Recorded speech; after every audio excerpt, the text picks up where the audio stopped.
Olá, sejam todos muito bem-vindos a mais um Papo Reto, programa aqui da Pinha TV, o seu canal. E hoje eu estou com dois hosts de outros programas aqui da Pinha TV. É o Chau, do Agende Curitiba, e o Rafael Zanetti, do Além da Taça. Sejam todos muito bem-vindos.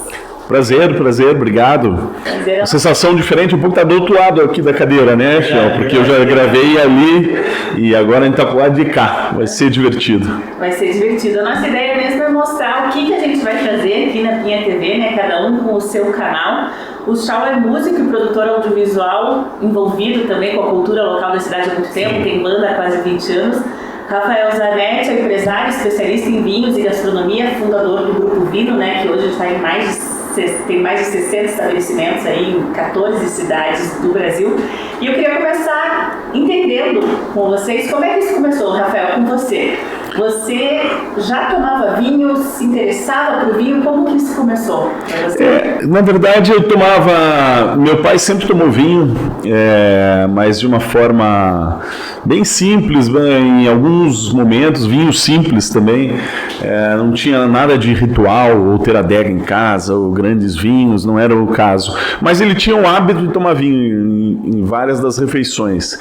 E com isso eu comecei a tomar um pouco também, ali aos 18 anos, e eu tive um amigo, e tive mesmo, porque ele faleceu anos atrás, mas que foi muito importante, que ele era mais velho e a gente trabalhava juntos numa empresa de seguros, e ele sim gostava muito de vinho, já participava de confrarias e tal, e aí começou a me levar nesses encontros. A gente foi por um festival de vinhos, foi um dos primeiros que teve no Brasil, no Rio de Janeiro. E a partir desse dia lá, eu já estava no momento de querer sair do mercado de seguros e tentar fazer algo próprio, enfim. E aí eu decidi juntar as duas coisas. Então, o vinho com um negócio próprio, e aí entrei nesse mundo. Legal. E você, Chau, como que entrou na cena cultural curitibana? Bom, foi através de banda, como você falou agora, né, faz quase 20 anos agora, daqui um aninho eu vou completar 20 anos de banda aí, entre o underground brasileiro e bandas agora de mais sucesso, né, de maior relevância, rodando o Brasil, dando shows, abrindo atrações internacionais, e isso me levou muito para essa cultura, porque nessa nossa geração dos anos 90 ali, que estão agora com seus 30 anos, a produção de conteúdo está a todo vapor, a internet, Instagram, TikTok e tudo mais. Isso me fez começar a gerar conteúdo para outras formas de arte que me atraem muito, como cinema, por exemplo. Então eu já tive canais no YouTube para fazer review de cinema, séries de TV e tudo mais, sempre alinhado com a produção de conteúdo para o underground brasileiro, shows, atrações nacionais e internacionais. Então, durante esses anos a gente começou a promover esse tipo de conteúdo para fomentar a cena de Curitiba, né, que é um lema do underground que se espalha para qualquer tipo de cultura no Brasil, que é dar suporte às atrações locais. Então, sejam artistas, sejam peças de teatro, cinema e afins. Então, foi basicamente por aí. Na época de escola, mesmo começando a ter banda, isso foi se alastrando para o resto da minha vida. Quando a gente fala em tempo, né, 20 anos é pouco, mas se você for ver as mudanças que tiveram nesses 20 anos, até para você divulgar o seu trabalho hoje com a internet, com as redes sociais, foi uma mudança tremenda, né? Grandiosíssima. A gente lembra a época pré-Orkut até, né? Pré-Facebook, assim, na época do ICQ, do MySpace, as sites internacionais que a gente tinha acesso pela internet de escada no finalzinho dos anos 90, e hoje em dia com tudo na nossa mão, smartphone, internet, boa pra caramba, assim, pra você poder divulgar o que você quiser. Você tá à frente de qualquer coisa, né? Um negócio que 20, 30 anos atrás você dependia de uma gravadora pra divulgar alguma coisa, o cinema precisava de zilhões de dólares pra divulgar um filme, e hoje muito disso é feito pela internet, né? É bizarro como mudou mesmo em pouco tempo. O negócio também, né? Mudou muito. Mas deixa eu te fazer uma pergunta. Desculpa tomar o lugar. Fique à vontade, estamos aqui para conversar. Mas até porque o canal a ideia é que ele seja multicultural e públicos diversos. Eu, por exemplo, se estivesse ouvindo a entrevista e você falou 2 ou 3 vezes underground, eu não sei o que é isso. Explica o que é underground para um leigo assim. Vamos lá então, uma ótima pergunta, Rafa. Então é o seguinte, quando a gente se refere ao underground dentro da cena musical brasileira, você pode estar falando de várias coisas, né? Mas é mais fácil separar em patamares. Então, artistas de médio e grande porte, eles hoje em dia, isso vem de novo desde o final dos anos 80 para o começo dos anos 90, eles normalmente têm o apoio de alguma gravadora. Na época em que as gravadoras colocavam dinheiro nas bandas, ou na produção de disco para algumas bandas, para que aquele disco fosse fomentado depois através de divulgação para vender tudo. Então, a banda entrava com o que a galera chama de talento e as gravadoras entravam com o dinheiro para fazer essa divulgação. Com o surgimento da internet, com o surgimento das redes sociais, boa parte dessa divulgação que vinha do dinheiro da gravadora começou a se tornar gratuita, simplesmente através da produção de conteúdo. Então, o que a gente ainda chama de record label, de gravadora, tanto fora do Brasil quanto dentro, acabou se tornando o que a gente chama hoje de selo. Porque é um selo de distribuição. É como se fosse uma aprovação. Eu crio um vinho novo, passo para o meu amigo Rafael para ele avaliar, e daí ele coloca o selo vinho para dizer que esse vinho vale a pena, que então podem comprar esse. Tem uma o selo serve, exatamente, ele dá essa dimensão de poder de algo que pode ser escalonável. Trazendo agora para o nível das bandas que estão começando, das bandas que são 100% independentes na cultura do DIY, né, do it yourself. O underground é toda e qualquer banda, todo e qualquer artista, até plástico, não só aliado à música, que faz tudo 100% sozinho. Depende de favores de amigos, tira dinheiro do próprio bolso para poder investir na cultura. No caso de nós músicos, desde a escritura das músicas até a gravação de videoclipes, a parte de marketing. Você vira um multitasker assim, que faz de tudo para poder fazer isso acontecer. Entendi. Não é necessário o estilo, então. É mais a independência. É mais a independência, não é especificamente sobre algum estilo de música ou sobre algum tipo de arte específica. Exatamente, eu achei que era um estilo. Eu estava equivocado. Agora ficou bem clara, né, com a explicação. Boa. Muita gente acha que mas para dar o contexto para a sua pergunta, também acho que vale a pena explicar isso também. Eu cursei produção sonora da Federal do Paraná, aqui mesmo em Curitiba, lá no campus de artes, que fica na Coronel Lucídio. Lá a gente convivia com a galera que fazia o curso de artes plásticas mesmo.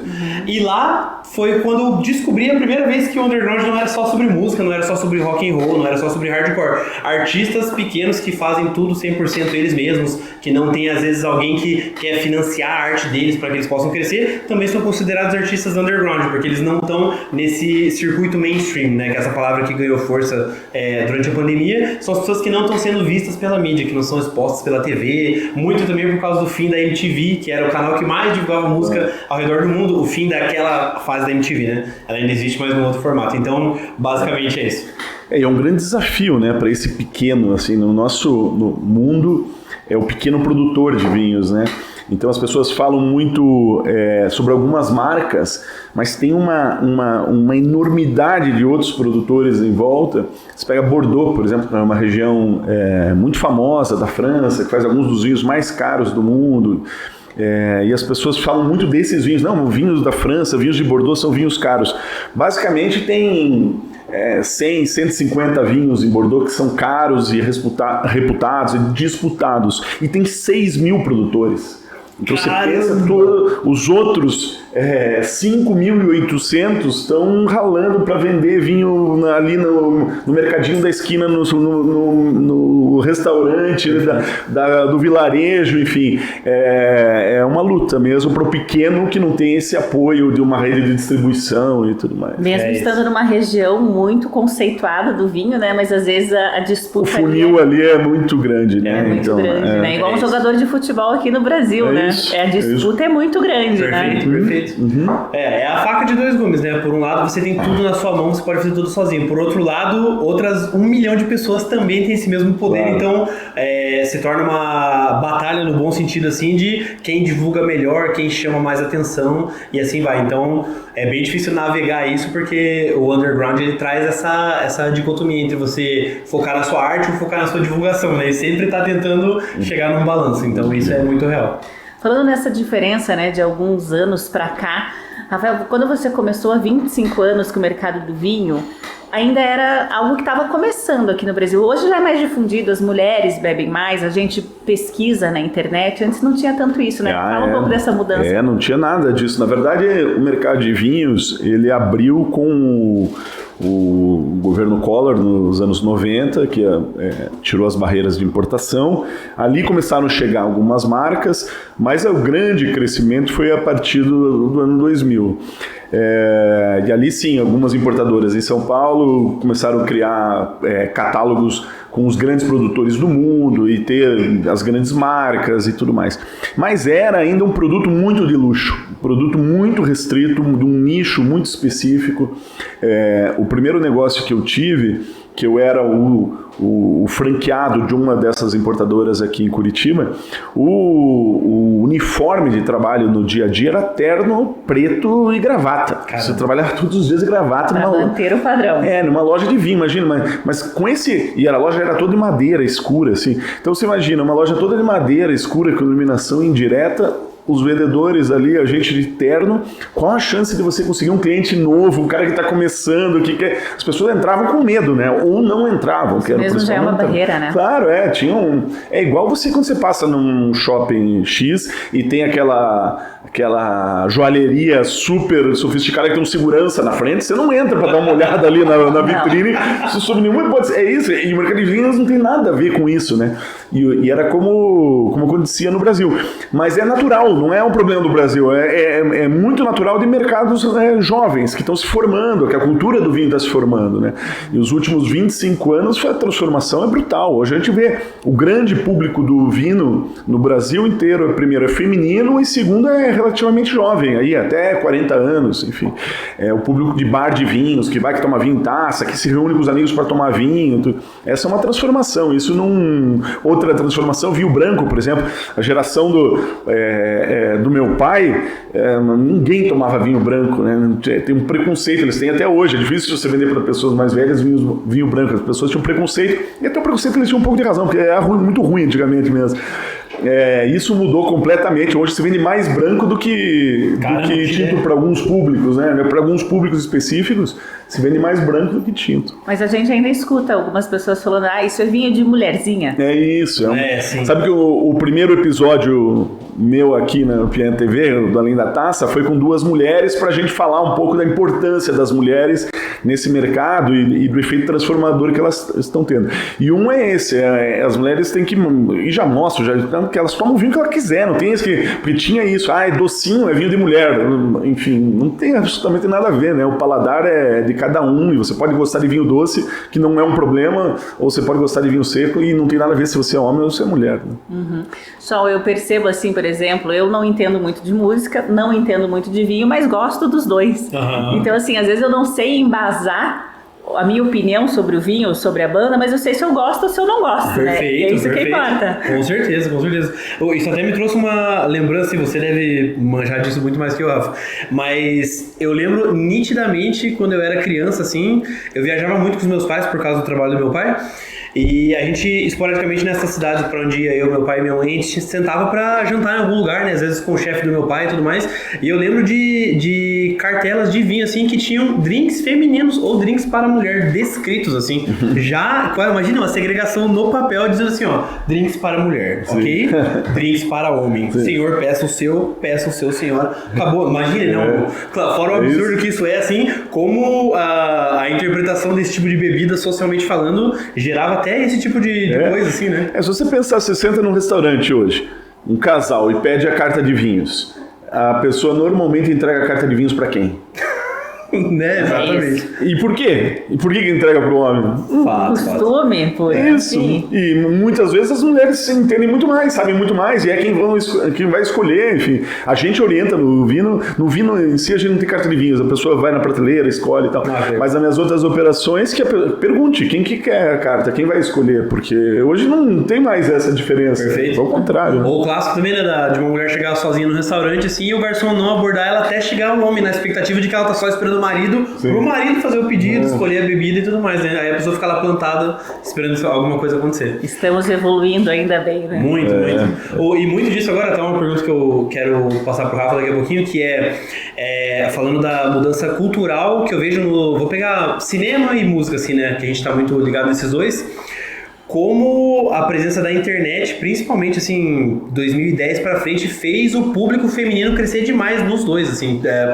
No cinema eu vejo que na vontade das pessoas, das mulheres de participarem mais de filmes, tanto que tiveram diversos filmes nacionais protagonizados por mulheres, sendo que era um negócio 100% protagonizado por homens e mulheres eram apenas protagonistas coadjuvantes, assim. E na música, a presença delas nos shows, tanto como artistas quanto como plateia. Imagina um show de rock and roll era 80% homem e 20% mulher, e as mulheres, assim, vamos generalizar e dizer que todas elas eram namoradas ou esposas dos rapazes que eram acompanhadas. Né? Hoje em dia, pega o Spotify de uma banda banda qualquer de pop, de rock, de hardcore, 40 a 50% é feminino. E muito disso veio por causa da internet, porque a gente não tinha acesso a bandas de pequeno porte lideradas por mulheres. E hoje em dia não só isso cresceu muito, como a gente tem acesso a essas informações. Então a gente consegue abrir o Instagram, o YouTube, o TikTok, e assim, ó, a cada 10 vídeos que você vê de alguma banda cantando, 2, 3, 4 são de mulheres. Então isso incentivou muito elas a vir pra cá, né? Você acha que a internet influenciou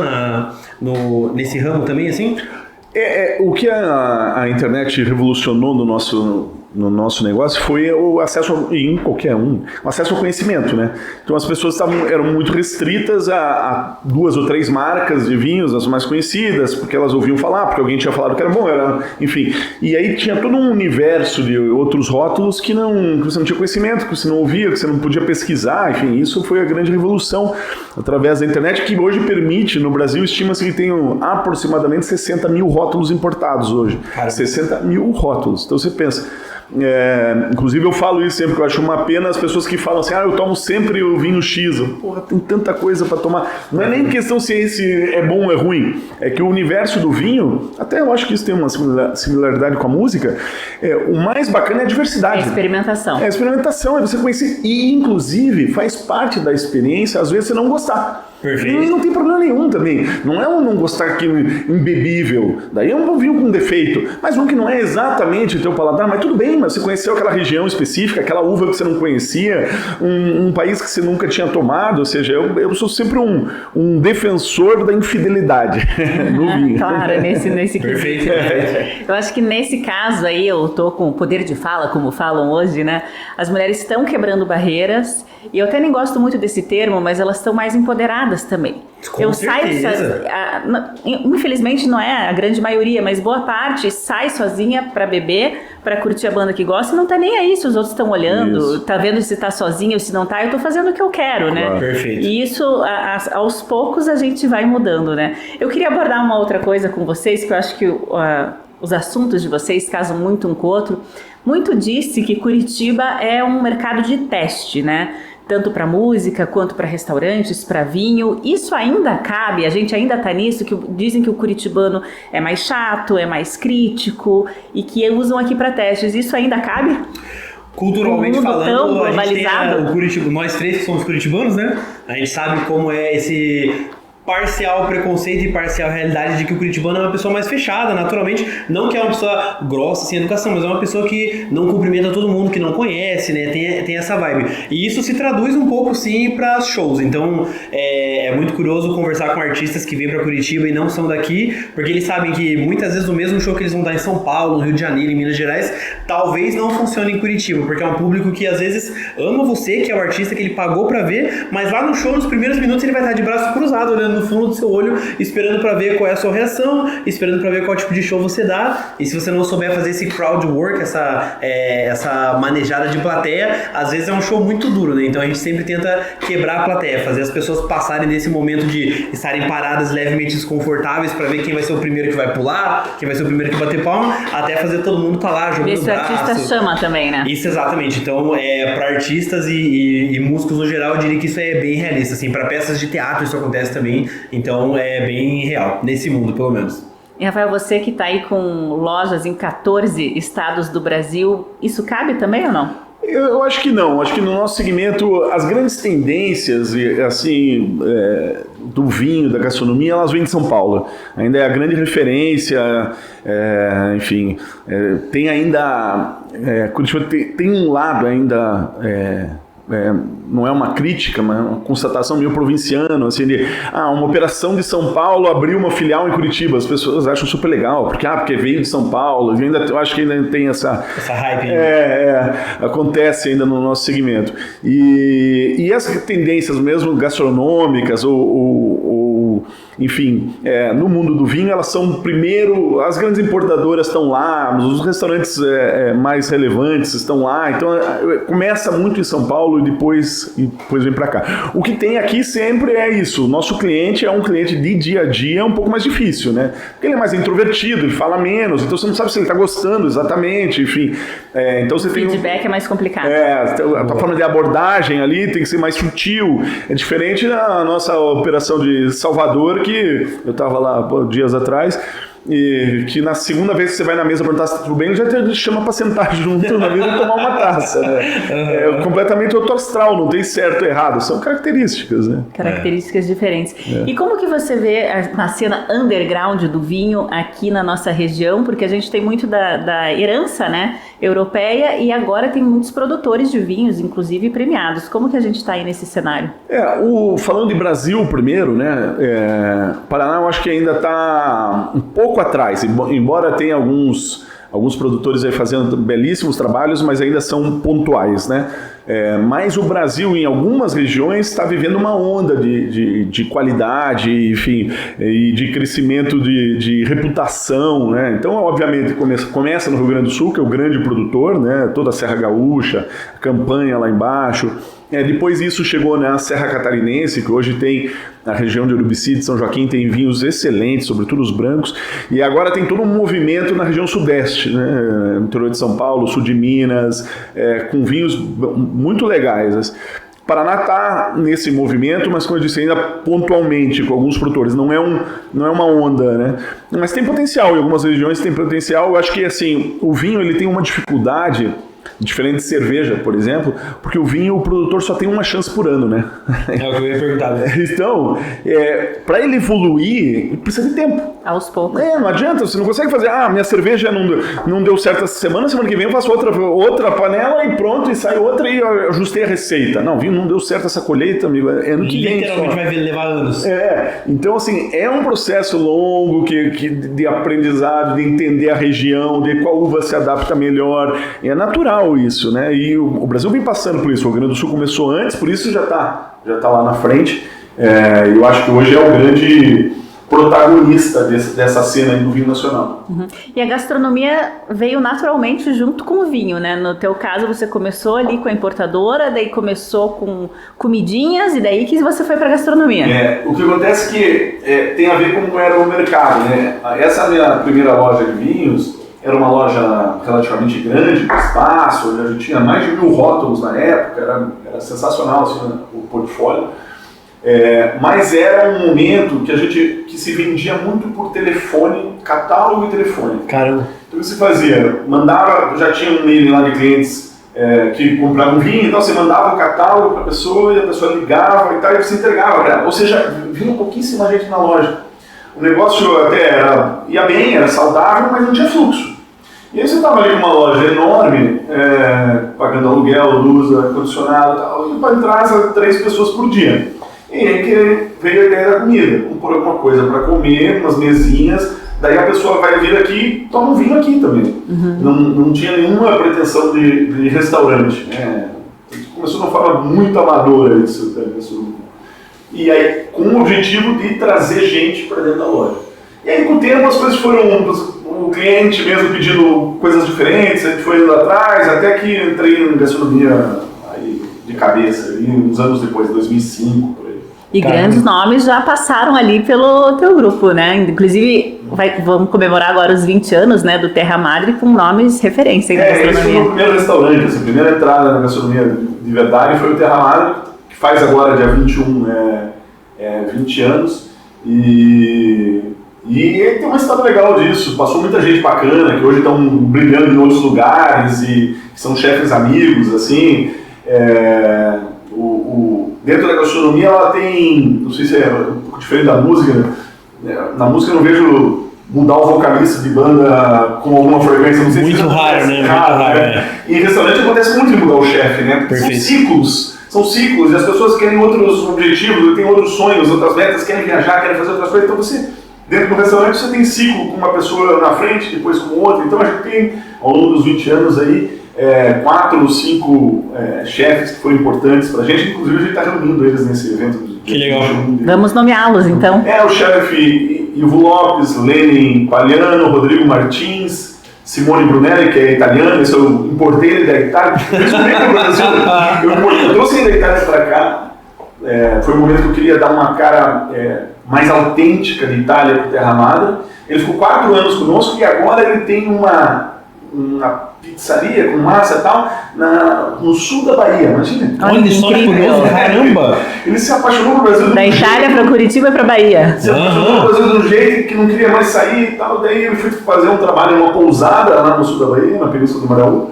E lá ele se encontrou mais ainda, comprou um restaurantinho e mora lá. Olha só que legal, caramba! Ele veio pro evento mesmo, um italiano lá. Mas o Emmanuel Vassolé, que é um chefe francês, super famoso de televisão, tal, de São Paulo. Esse não foi chefe nosso do restaurante, mas ele foi um conselheiro ao longo dos anos, porque ele é meu amigo há muitos anos.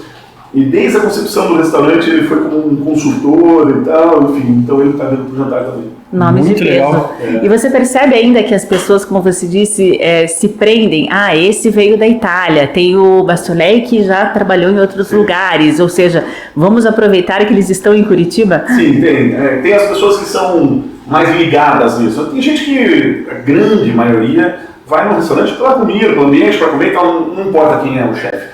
Tem gente, e eu acho que isso é como qualquer hobby, sabe?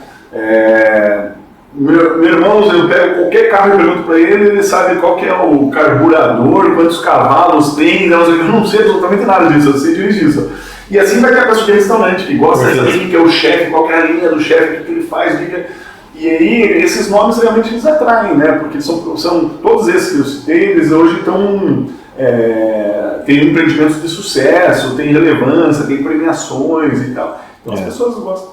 Acho que são, respondendo a sua pergunta, acho que são diversos níveis de envolvimento com um hobby, né? Até às vezes o hobby se tornar uma profissão ou algo que você acaba levando mais a sério. No caso de uma banda, trocar o vocalista é como trocar o nome do restaurante. Uhum. Então é tirar o Terra Madre e colocar, é muito radical, uma mudança muito abrupta.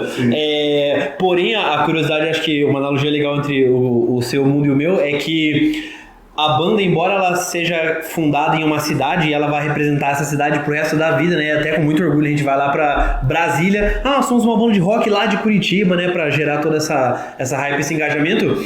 Quanto maior uma banda fica, quanto mais importante se torna a mensagem que essa banda passa, menos ela toca em casa. Então é o oposto do restaurante, porque o restaurante vai estar sempre lá e nunca em outro lugar, a não ser que você abra uma outra filial daquele restaurante em outra cidade. A banda, o maior objetivo de uma banda, acho que desde que a banda surgiu, assim, qualquer banda, né, no geral, é rodar, é desbravar o país onde você está, às vezes é desbravar um outro continente que você nunca esteve ou vai retornar, para que você possa continuar espalhando essa mensagem. Então nesse caso seria o chefe que sai de um restaurante para buscar novos horizontes, se mudar de Curitiba para Bahia, ir para outro país, assim. Então acho que a analogia tá ali, né? A banda, ela é daqui, ela traz mensagens que às vezes tem a ver com Curitiba, como a gente até cita a nossa cidade em algumas músicas nossas, mas muitas vezes fala sobre a vida do brasileiro. Então a gente quer falar do brasileiro pro brasileiro, e para falar com o brasileiro a gente tem que rodar, né? No restaurante acho que é a apreciação de vir até a cidade para poder estar lá, né? E se você é daqui, ir até esse restaurante especificamente para apreciar aquela culinária que você só vai encontrar lá, né? Então acho que é uma dicotomia legal de arte, até porque, na minha sincera opinião, é uma super arte também, né? Cozinhar, se não fosse arte, não teria toda essa grandiosidade que é, né? Filmes e mais filmes, séries, peças sobre isso, né? Então, bem legal, né? Com certeza. E a capital paranaense tem se destacado, né? Agora os grandes eventos voltaram para a cidade. Eu percebia que antes vinham muitos shows internacionais, vinha AC/DC, Paul McCartney, a gente ficou num hiato aí sempre, mas os shows médios e pequenos sempre mantiveram, né? Sempre estiveram aqui na cidade. Como que você vê essa volta? O público já está diferente? O público estava pedindo isso? Como é que você vê essa volta? Agora há pouco, né, off-camera, que a gente estava falando sobre uma hashtag que surgiu durante a pandemia, que é o Come to Brasil, o pedido de todo brasileiro para que artistas internacionais venham ou voltem para o Brasil, porque a gente ficou nesse ato e o público geral percebeu, né? Curitiba muitas vezes é até chamada de a cidade do rock, né? A gente tem o Dia Mundial do Rock, que é um dos maiores eventos do Brasil, rola aqui na nossa cidade, aqui na capital do Paraná. É um evento promovido pelo Crossroads, um bar clássico aqui de Curitiba. E esses shows internacionais começaram a vir em peso, assim, de 2022 pra frente ali, muito por causa da internet e muito por causa do público feminino também, fazendo um gancho com o nosso assunto anterior ali, porque através da internet a gente teve essa percepção de que, nossa, calma, a gente tá fora do circuito. acabei de perceber que vem um show internacional pro Brasil, 4 Temos que datas, viajar. e nenhuma é Curitiba. Sendo que Curitiba era sempre a segunda data mais importante fora São Paulo, né? Como é que isso aconteceu? E a pandemia veio e daí isso foi destruído, essa ideia foi se reformando, então agora muito com a adaptação pro bem de estádios de futebol que dão porte para eventos gigantescos, como agora vamos ter o Linkin Park, recentemente tivemos o Green Day, o System of a Down, o Red Hot Chili Peppers, exatamente. Agora que nós temos casas maiores do que 4 ou 5 mil pessoas com a Live, né, o antigo Master Hall, a Fórum e tudo mais, a gente está tendo a possibilidade física de receber esses eventos novamente. Então, tem tido esse comeback de shows pro Brasil e até shows brasileiros de maior porte, né, para Curitiba, Paraná, que por um bom tempo foi ficando de lado no mainstream, enquanto casas de 3, 4 mil pessoas para menos, até shows locais de 50, 100, 200 pessoas, continuaram rolando dentro do circuito underground. Isso a gente sempre teve, né? Tem o Psychobilly, tem o Psycho Carnival, né? Exatamente. O Psycho Carnival, o Zumbi Walk, né? E Curitiba sempre foi essa referência fora da curva, né? Sempre mesmo. E até dentro da própria cena cultural, assim, de música, é um assunto que ele é vigente até hoje, assim, essa outra dicotomia curitibana entre a pessoa ser como as pessoas imaginam que o curitibano realmente é, que é uma pessoa mais fechada, e ao mesmo tempo ser responsável por produzir alguns dos eventos mais extraordinários, mais diferentes do Brasil inteiro, que rolam todos aqui na capital, né? Isso. Eu tenho aqui alguns dados do Curitiba Convention Business Bureau, que diz que 50 milhões de reais foram movimentados na economia aqui de Curitiba somente durante o Festival de Teatro, que hoje é só o Festival de Curitiba, que vai muito além do teatro, né? Perfeito. Com teatro, toda a cadeia envolvida de restaurante, hotel. Isso se reflete no teu negócio? O do festival, sim. O festival eu acho um evento sensacional. Inclusive o Leandro, que é o diretor-geral do festival, é meu sócio no projeto da Way Beer, que é uma cervejaria. Legal. Meu sócio há 15 anos. E eu acho o trabalho deles sensacional. E aqueles dias de festival sempre repercute, sem dúvida. Isso repercute muito na noite depois, as pessoas saem para comer, para beber depois dos eventos, dos espetáculos. E eu acho que tem uma cena vibrante de noite, ajuda a gastronomia de uma forma geral, ajuda a cidade, enfim, né? A gente vê que isso às vezes movimenta um tipo de negócio, às vezes outro, mas acaba repercutindo para ser uma cidade onde tem vida noturna. E aí é bom para todo mundo. E nos teus negócios você tem restaurantes consolidados já há muito tempo com grandes chefes e também tem uma coisa mais informal, né? Porque hoje o tomar vinho também não é só aquele ritual todo de você sentar, fazer a harmonização. Às vezes a pessoa só quer tomar uma taça antes do cinema, antes de um show e seguir, né? Como que tem essa diferença? O conceito do vinho é justamente esse, inclusive, é o contrário do ritual, né? Se a pessoa quiser um ritual lá e for tomar um grande vinho, a gente sabe fazer, a nossa equipe sabe fazer, tem gostar, se tem um decantador para fazer, se ele quiser. Então. Mas o dia a dia nosso é a pessoa que saiu da academia, quer comer uma burrata ali, uma taça de vinho branco antes de ir para casa. Legal. É isso que a gente tenta desmistificar com o vinho, né? Mostrar o vinho mais como uma coisa de dia a dia, tranquila, sem muita preocupação de, nossa, hoje é meu dia no mês que eu tomo vinho. Precisa ser assim. É claro que assim, uma das coisas que as pessoas mais me perguntam assim,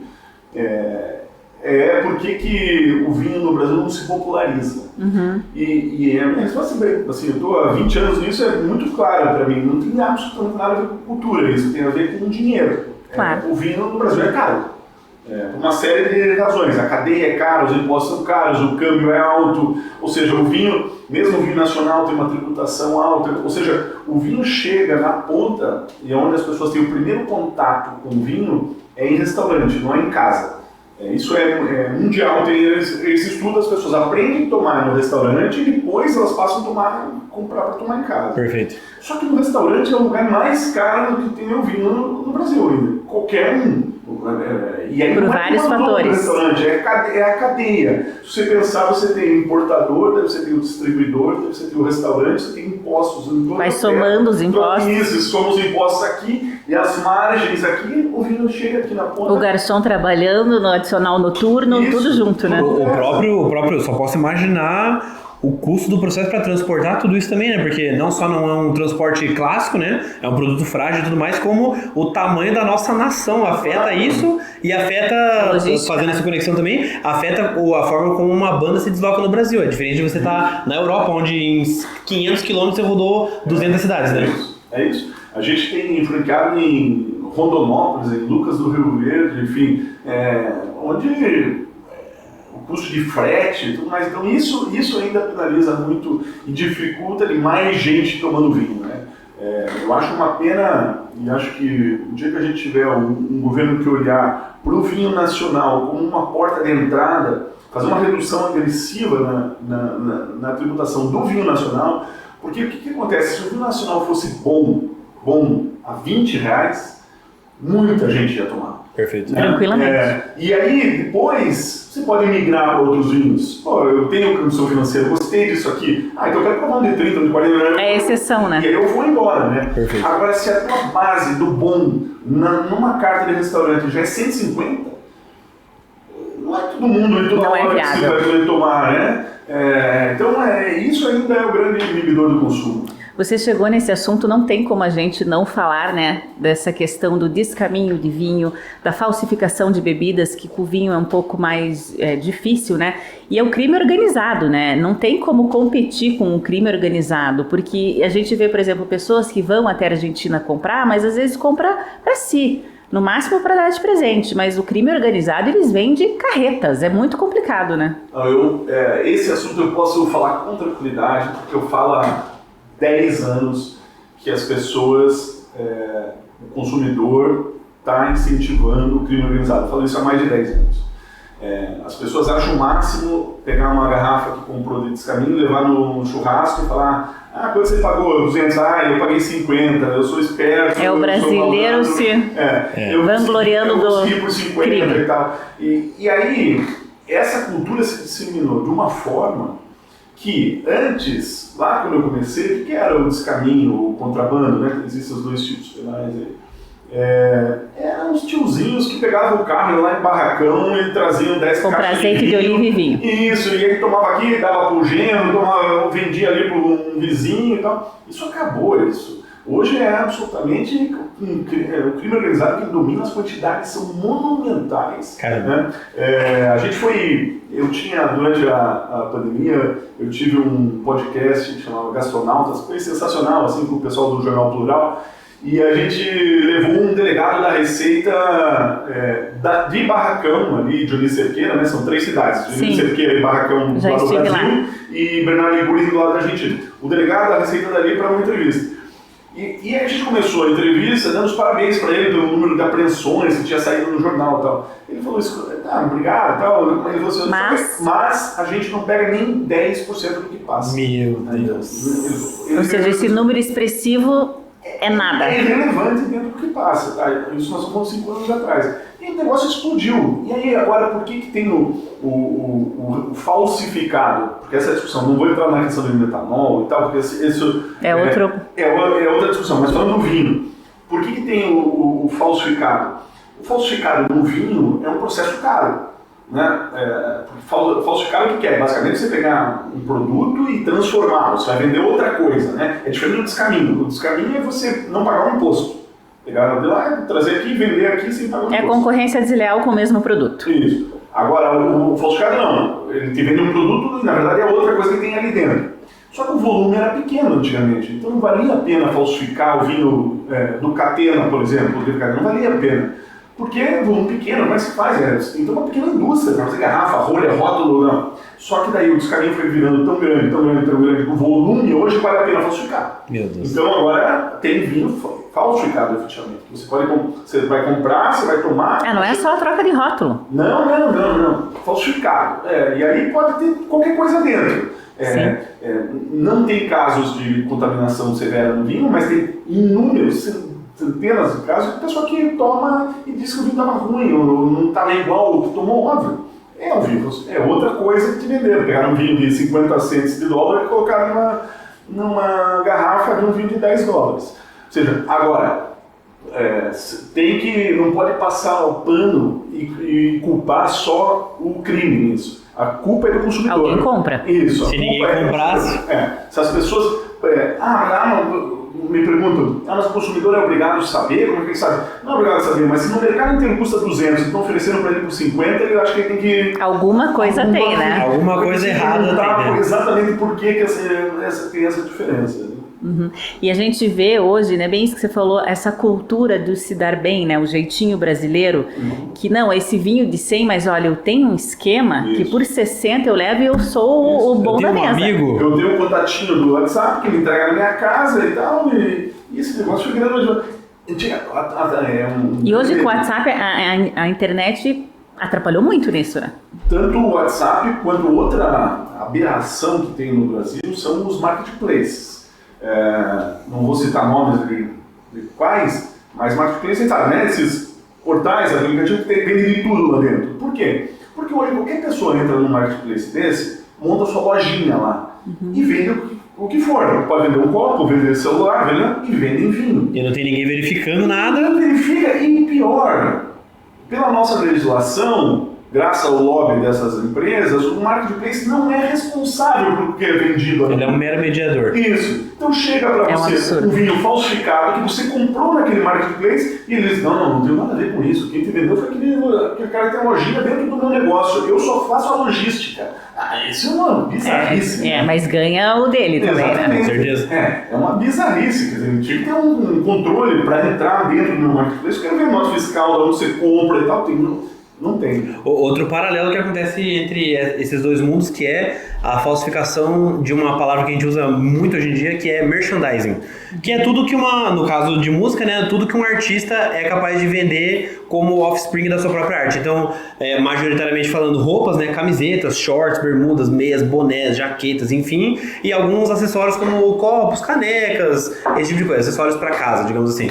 Até alguns vendem coisas de bem-estar, assim, produtos de beleza e afins. Vem todo show que você for em qualquer lugar do Brasil, acredito eu. Você vai lá no show do Green Day. Tem um varalzinho lá fora. De futebol, onde é o show do Green Day, tem barracas com varais de metro e mais metro, assim, ó, com produtos falsificados. E o que ninguém sabe... E o poder público assim, fingindo que não tá vendo nada, né? Assim, a polícia, né, pro lado, assim, aquela coisa toda rolando, você não entende o porquê que lá tá tão descarado e ninguém faz nada. Mas a verdade é que, assim, ó, de onde vem boa parte do dinheiro que uma marca de carro de luxo faz? Do merchandising. Quase ninguém tem dinheiro pra comprar uma Ferrari.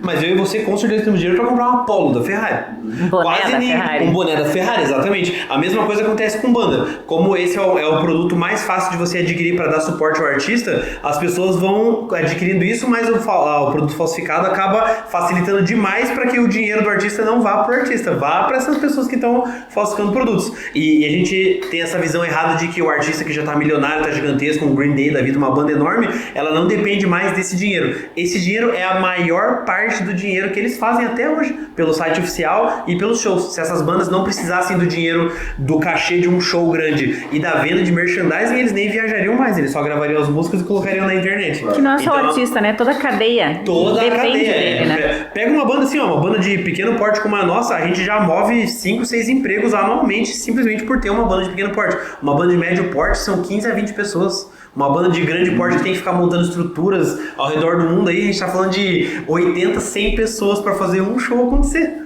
Imagina, 80 provedores às vezes, né? E assim vai. Então, falsificação é muito complicado nesses dois mundos mesmo.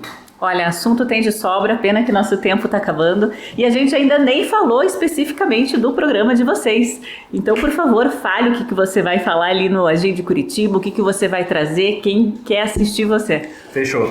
Meus amigos, seguinte, então, mais uma última vez, eu sou o Chau, eu vou estar na frente do programa Agende Curitiba, onde semanalmente, na segunda-feira, vocês vão receber um resumo pelo nosso canal do YouTube, na Binha TV, sobre tudo o que vai acontecer de uma forma bem rápida e direta, aqui na semana culturalmente, desde a programação de cinema até teatro, até shows nacionais e internacionais, do underground ao mainstream, e diariamente cortes mais rápidos e específicos sobre o dia de hoje. Então, toda segunda, terça, quarta e assim por diante, vocês vão ter esses cortes mais curtos para você ter um apanhado na mão ali de tudo que vai acontecer no dia de hoje. Então, segunda-feira de manhã, semana inteira resumida, e dia após dia, resumos de cada dia da semana. É isso aí. Que bom, já tô lá inscrita para ficar antenada. E Rafael, o que tem no Além da Taça? Não, eu primeiro de tudo quero falar que eu fiquei com vergonha já de tudo isso que ele vai entregar. Vamos ter que correr atrás dele. Segunda, terça, agora. Quantas horas tem teu dia? Exato, pelo amor amor de Deus. E a gente com o filho pequeno, né, Guida? Mas enfim, o Além da Taça é um programa que eu acho que o nome foi muito feliz porque ele expressa exatamente o que a gente vai fazer. Que é mais do que só falar de vinho, né? Mas é falar também de viagens para regiões vinícolas, falar de história, falar de produtores, falar de gente, né? Muito de gente, de pessoas que estão envolvidas nesse mundo, falar de gastronomia, trazer um pouco desse universo todo do vinho e da gastronomia para conversas, mantendo o espírito do vinho de conversas informais, leves e descomplicadas. Com profundidade, mas com leveza. É isso aí. Que bacana. Agora quem ficou com vergonha sou eu. Você com tudo isso, você tocando mais de 60 operações em 14 estados e eu aqui reclamando dos meus 2 empregos e do meu filho, né? Então, tá tudo certo, né? Cada um na sua área. E hoje nesse mundo pós-moderno, às vezes é bom a gente ter calma, né? Também para ver as coisas. Com certeza. Isso é muito bom. Gente, esse foi mais um Papo Reto. Você gostou do programa? Curte. Você não gostou? Tudo bem também. Vai lá, deixe seu comentário, sua crítica. A gente está aqui também para fazer um programa para você. Não se esqueça de se inscrever no canal Pinha TV também. Até o próximo Papo Reto.